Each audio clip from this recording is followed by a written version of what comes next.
Friends, இன்னைக்கு நம்ம த railway clerk இந்த போயம் பத்தி பார்க்கலாம். இது யார் எழுதியிருக்காங்கன்னா நிசம் எசகேல். இவங்க ஒரு Indian poet, actor, playwright, editor and இவங்க ஒரு ஆர்ட் கிரிட்டிக்கும் கூட.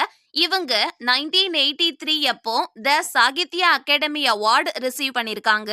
த ரயில்வே கிளர்க் இந்த போயம்ல ஒரு மிடில் கிளாஸ் ரயில்வே கிளர்க் அவங்களுடைய பெயின்ஃபுல் அண்ட் எமோஷனல் லைஃப பத்தி தான் இந்த போயம்ல சொல்லிருப்பாங்க. கூடவே நம்ம இந்தியால இருக்கிற கரப்ஷன், புவர் ஒர்க்கிங் கண்டிஷன், நேர்மையா வேலை பார்க்கறவங்களுக்கு கடைசியில என்ன கிடைக்குது அப்படிங்கறதையும் த ரயில்வே கிளர்க் அப்படிங்கிற போயம் மூலமா நிசம் எசகேல் இந்த உலகத்துக்கு காமிச்சிருக்காங்க. இப்ப நம்ம இந்த போயம் பத்தி பார்க்கலாம். த ரயில்வே கிளர்க் இந்த போயமுடைய ஸ்பீக்கர் ஒரு ரயில்வே கிளர்க். நம்ம ஸ்பீக்கர் அந்த ரயில்வே கிளர்க் என்ன சொல்றாங்கன்னா, அவங்களுடைய டியூட்டிய சின்சியரா நேர்மையா பண்ணுவாங்களாம். எந்த டாஸ்கா இருந்தாலும் நாளைக்கு பாத்துக்கலாம் அப்படின்னு பெண்டிங் வைக்காம எல்லா வேலையையும் முழு ஈடுபாட்டோட டக்குன்னு பண்ணி முடிப்பாங்களாம்.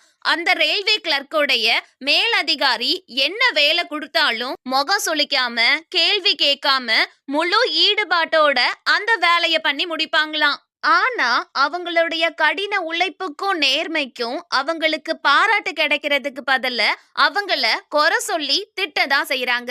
நம்மளுடைய ரயில்வே கிளர்க் என்ன வேலை பார்த்தாலும் அதுல ஏதாச்சும் ஒரு குறை கண்டுபிடிச்சி அவங்கள திட்டிக்கிட்டே தான் இருக்கிறாங்க. நம்ம ஸ்பீக்கர் நேர்மையா வேலை பார்க்கறனாலயே அவங்களுக்கு ஒர்க் பிரஷர் அதிகமா இருக்குது. லீவு கேட்டா கூட கொடுக்க மாட்டிக்காங்க. இந்த வருஷத்துல 2 தடவை லீவுக்காக அப்ளை பண்ணிட்டாங்க.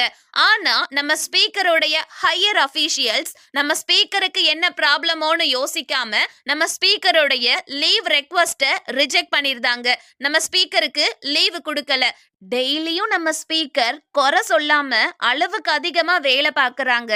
ஆனா அவங்க பண்ற வேலைக்கு ஏத்த சம்பளம் அவங்களுக்கு கிடைக்கிறது இல்ல. கிடைக்கிற கொஞ்சம் சம்பளத்தை வச்சு அவங்களுடைய வீட்டு செலவை சமாளிக்க முடியல. நம்ம ஸ்பீக்கருடைய பினான்சியல் கண்டிஷன் ரொம்ப மோசமா இருக்குது. நம்ம ஸ்பீக்கருடைய ஒய்ஃபும் இன்னும் நிறைய பணம் தேவை, வீட்டு செலவை சமாளிக்க முடியல, நிறைய பணம் வேணும்னு கேக்குறாங்க. ஆனா நம்ம ஸ்பீக்கருக்கு அந்த பணத்தை எங்க இருந்து கொண்டு வர்றதுனே தெரியல. இப்போ நம்ம ஸ்பீக்கர் என்ன சொல்றாங்கன்னா, அவங்க கூட ரயில்வேல வேலை பார்க்கறவங்க எல்லாம் ரொம்ப கொடுத்து வச்சவங்களாம். ஏன்னா அவங்க லஞ்சம் வாங்கி எக்ஸ்ட்ரா சம்பாதிக்கிறாங்க. ஆனா நம்ம ஸ்பீக்கருக்கு லஞ்சம் வாங்குறதுக்கான சான்ஸ் கிடைக்கவே இல்லையாம். சான்ஸ் கிடைக்கலன்னு சொல்றதை விட நம்ம ஸ்பீக்கர் நேர்மையா உழைச்சு சம்பாதிக்கிறாங்க. சரி, நேர்மையா வேலை பார்த்தா ப்ரமோஷன் கிடைக்கும், ப்ரமோஷன் கிடைச்சா சேலரி அதிகமாகும்னு பார்த்தா நம்ம ஸ்பீக்கர் கிட்ட காலேஜ் டிகிரி இல்ல. சோ நம்ம ஸ்பீக்கருக்கு ப்ரமோஷன் கிடைக்கவும் வாய்ப்பு இல்ல. நம்ம ஸ்பீக்கருக்கு இந்த வாழ்க்கை சுத்தமா பிடிக்கல. ஒரு பறவையா இருந்தா நம்ம லைஃப் ஈஸியா இருந்திருக்கும். எந்த ஒரு ரெஸ்பான்சிபிலிட்டியும் இல்லாம நிம்மதியா சந்தோஷமா வாழ்ந்திருக்கலாம் அப்படின்னு ஃபீல் பண்றாங்க. ரயில்வே கிளர்க்கா வேலை பார்த்து மென்டலி ரொம்ப டயர்ட் ஆயிட்டாங்க. பெயின், ஸ்ட்ரகிள், ஸ்ட்ரெஸ் நிறைஞ்சிருக்கிற இந்த ஹியூமன் லைஃபே அவங்களுக்கு சுத்தமா பிடிக்கல. ஒரு பறவையா இருந்திருக்கலாமேன்னு ஆசைப்படுறாங்க. ஆல்ரெடி நம்ம ஸ்பீக்கருடைய ஒர்க்கிங் கண்டிஷன் ரொம்ப மோசமா இருக்குது. இதுல நம்ம ஸ்பீக்கர் ஒர்க் பண்றதுக்கு ரொம்ப சின்ன டெஸ்க் தான் கொடுத்திருக்காங்க. சோ அதுல ஒர்க் பண்றதுக்கு ரொம்ப கஷ்டமா இருக்குது. அது பத்தாதுன்னு ஃபேன் ரிப்பேர் ஆகி 2-3 மாசம் ஆயிடுச்சு. அந்த ஃபேனையும் ரிப்பேர் பண்ணல. சோ நம்ம ஸ்பீக்கர் வெக்கையிலையும் ரொம்ப கஷ்டப்படுறாங்க. நெக்ஸ்ட் நம்ம ஸ்பீக்கருடைய வீடு மும்பையில இருக்கிற போரோவாலியில இருக்குது. அவங்க வீட்ல இருந்து அவங்க ஆபீஸ் ரொம்ப தூரம் தள்ளி இருக்குது. சோ நம்ம ஸ்பீக்கர் டெய்லி ரொம்ப தூரம் டிராவல் பண்ணி தான் அவங்க ஆபீஸ்க்கு போறாங்க. அதுலயே நம்ம ஸ்பீக்கர் ரொம்ப டயர்ட் ஆயிருவாங்க. ஒர்க் முடிச்சு வீட்டுக்கும் ரொம்ப டயர்டா தான் போவாங்க. சோ நம்ம ஸ்பீக்கரால அவங்க ஃபேமிலிக்கு சம்பாதிச்சு தான் போட முடியுதே தவிர அவங்க ஒய்ஃப் கூடயும் சில்ட்ரன் கூடயும் டைம் ஸ்பெண்ட் பண்ண முடியல. அவங்க சில்ட்ரனுடைய ஸ்டடீஸ பத்தியும் விசாரிக்க முடியல. இத சாதகமா எடுத்துக்கிட்டு நம்ம ஸ்பீக்கருடைய சில்ட்ரனும் சரியா படிக்கிறது கிடையாது. படிப்பு மேல ஆர்வம் காட்ட மாட்டேங்காங்க. அதுவுமே நம்ம ஸ்பீக்கரை ரொம்ப கஷ்டப்படுத்துது. அவங்க சில்ட்ரனுடைய ஃபியூச்சரை நினைச்சு நம்ம ஸ்பீக்கர் ரொம்ப வருத்தப்படுறாங்க. வாரத்துல 6 நாளும் நம்ம ஸ்பீக்கருக்கு ஒர்க் இருக்கும்.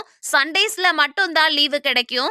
சோ சண்டே அப்போ அவங்க ஒர்க் பிரஷர மறந்து ரிலாக்ஸ் ஆகுறதுக்கு மூவி பாப்பாங்க.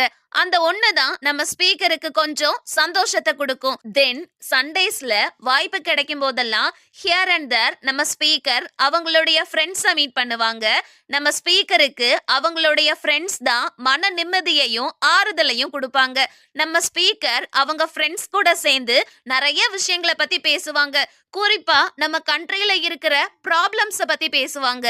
அவங்க ஃப்ரெண்ட்ஸ்ல சில பேரு ஃபாரினுக்கு போறத பத்தி யோசிச்சுக்கிட்டு இருக்காங்க. ஆனா நம்ம ஸ்பீக்கரால ஃபாரினுக்கு போறத பத்தி கொஞ்சம் கூட யோசிச்சு பார்க்க முடியல. ஏன்னா நம்ம ஸ்பீக்கருடைய நிலைமை அப்படி. நம்ம ஸ்பீக்கர் ஃபுல்லா அவங்களுடைய ஆஃபீஸ் ஸ்ட்ரெஸ்ஸையும் அவங்க ஃபேமிலி ஒரீஸ பத்தியே தான் யோசிச்சுக்கிட்டு இருப்பாங்க. நம்ம ஸ்பீக்கருடைய மாமியாருக்கு ரொம்ப உடம்பு சரியில்லை, பெட் ரெஸ்ட்ல தான் இருக்கிறாங்க. அவங்களுக்கு உதவி பண்றதுக்கும் யாருமே இல்ல. சோ நம்ம ஸ்பீக்கர் தான் அவங்க ஒய்ஃபோடைய மதரையும் பாத்துக்கிடுறாங்க. அவங்களுடைய ட்ரீட்மெண்ட்டுக்கெல்லாம் நம்ம ஸ்பீக்கர் தான் செலவு பண்றாங்க. அவங்க மாமியாருடைய ட்ரீட்மெண்ட்டுக்கே நம்ம ஸ்பீக்கருடைய பாதி சேலரி செலவாயிருது.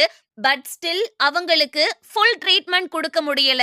சோ அவ்வளவுதான். இந்த போயம்ல எதை பத்தி எல்லாம் பேசியிருக்காங்கன்னு சிம்பிளா பாத்திரலாம். நம்ம இந்தியால மிடில் கிளாஸ் எம்ப்ளாயீஸ் உடைய ரியல் லைஃப் ஸ்ட்ரகிள்ஸ இந்த போயம் மூலமா சொல்லியிருப்பாங்க.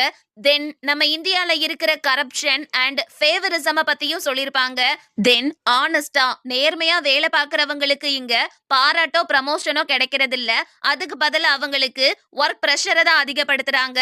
நேர்மையா வேலை பார்க்கறவங்கள அவங்க கூட இருக்கிறவங்க தப்பான வழியில சம்பாதிக்க சொல்லி தூண்டுறாங்க. தென் ப்ரமோஷன்ஸ்லாம் இங்க அவங்களுடைய பெர்ஃபார்மன்ஸுக்கோ அச்சீவ்மெண்ட்ஸுக்கோ கிடைக்கிறது இல்ல.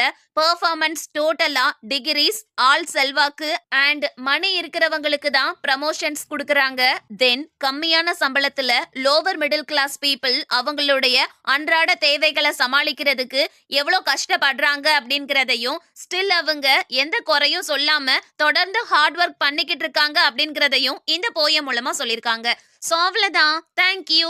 த ரயில்வே கிளர்க் இந்த போயமுக்கு short essay and detailed essay நம்ம பிளாக்ல போஸ்ட் பண்ணிருக்கேன். அந்த எஸ்ஸே உடைய லிங்க் டிஸ்கிரிப்ஷன்ல இருக்குது. மறக்காம எஸ்ஸேவை போய் ரீட் பண்ணுங்க. Thank you. Have a nice day and don't forget to subscribe our channel.